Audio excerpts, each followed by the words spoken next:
Wow.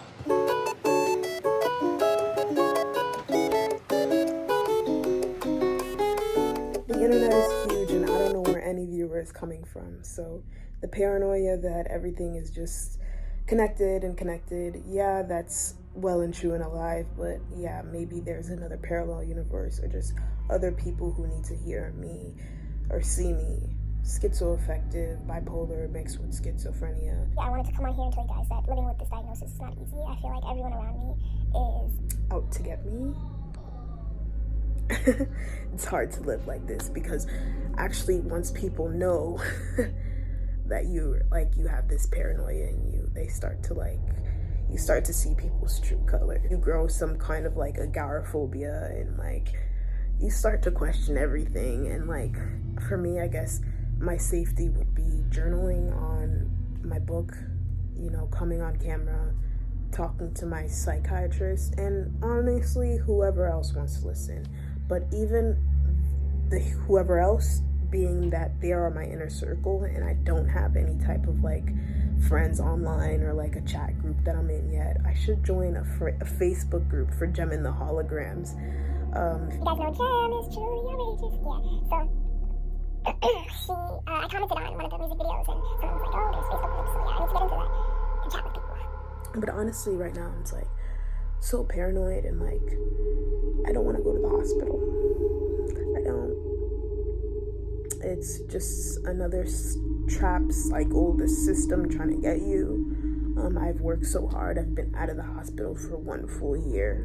So any thoughts and anyone who's trying to get me back into the hospital, I send that right back to them because that does not need to be me. That's not where I'm at right now.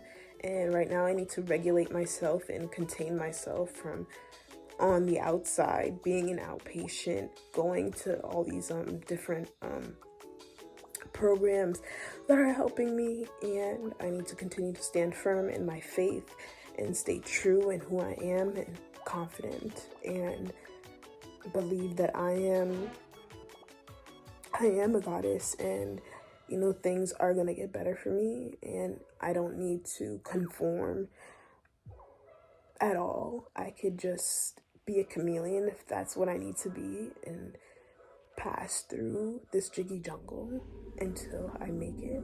And I don't know what making it is gonna be like. I have all these plans in my head and they're some of them are cool, some of them are fucked up. But hey, that's just reality. I read a book once on this guy who was telling off a story about a story of a story, basically someone who had told him about something that went on, and I would just love to have that opportunity to just completely tell my story and for someone to write a book and say, hey, my name is this, I'm this author, and this is a book that I wrote, my good friend Tiffany, and this is a story that she told me and this is what went on, and she said it was okay if I share it. Here I am. That would be amazing because I just don't have the capacity to write a book. Okay, just clean my room. Gained so much weight. People have been telling me oh, you lost weight. It's I don't even know if I believe them at this point. But I cleaned my room. I just need a candle. I just need a candle going to get my little seance going over there. Yeah. Everything is low-key back in order. If I didn't clean up just now, I know I would have woken up tomorrow and just been ugh. Put my laundry in the laundry. I'm just feeling good. So just focus on one thing. And it's easier said than done, especially when you have left and right. From people who think they know what's going on or think they're helping, but it's you're just not. Much love to you, but you're just not. I feel like Riddick sometimes. Matter of fact, I think I might just end my night by watching Riddick. I just being in my own space and finally not crashing out all the time. Like I literally said, from 2019 to 2024, I was in and out of the hospital.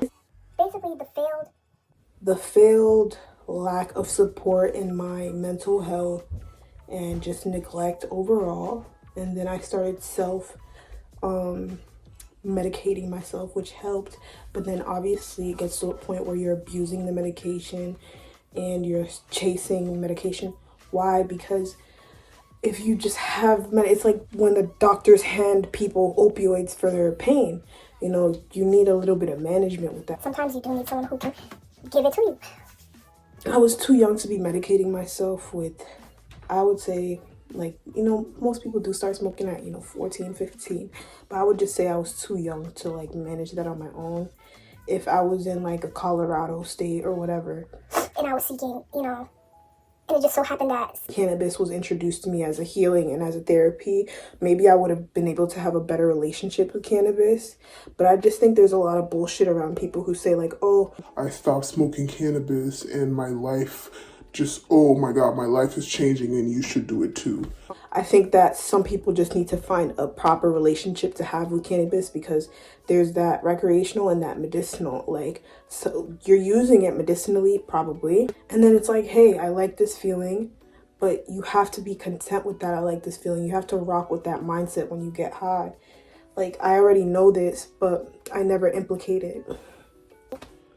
Yeah, things are just weird right now. the umbrella hat, you can use both hands, and you can still dance in the rain and show them all that, hey, don't rain on my parade, or come rain on my parade. So yeah, I think I'm gonna watch Riddick, keep myself busy and occupied. My one goal is definitely sustainable living, and putting it out there. People are going to, have negative feedback on that, and on which ways alternative living that I want to do. And people are saying it's impossible, it's costly. I think there's loopholes to everything, just like how there's loopholes to the people who are in power. And I think when people, when I tell people that this is what I want to do, this is like probably one of the few things that keep me very, very, very, very motivated. It's very funny to see how people switch and will tell me like basically the only thing that's making me happy is something I shouldn't do and something I shouldn't think about. I think that is a test from the universe, and I feel like I need to stand in what I believe in my faith, and what my mind and my heart are telling me, and how I'm facing all these spiritual obstacles and challenges since way before when I was born up until now, from the incident, from everything. I need to take an Advil. Whoa. But I just bought this big ass bottle of Advil, so that I could get through. Stay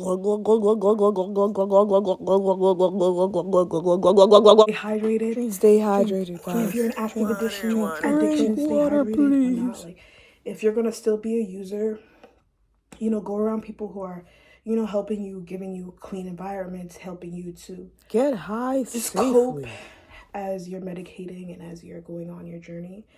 Nobody really knows what's going on in an addict's mind except for the addict, and sometimes that may be overwhelming for them to share, or maybe they've shared it with one or two people, or maybe they've shared it with the world over the course of their life, and they're just still coping. I'm always going to be an addict, if it's not something that you're thinking of, the typical connotation of what an addict is. It's going to be something else, like, I don't know, incense, or like diffusers, or bedazzling, or I don't know, painting my nails. Everyone has an addiction.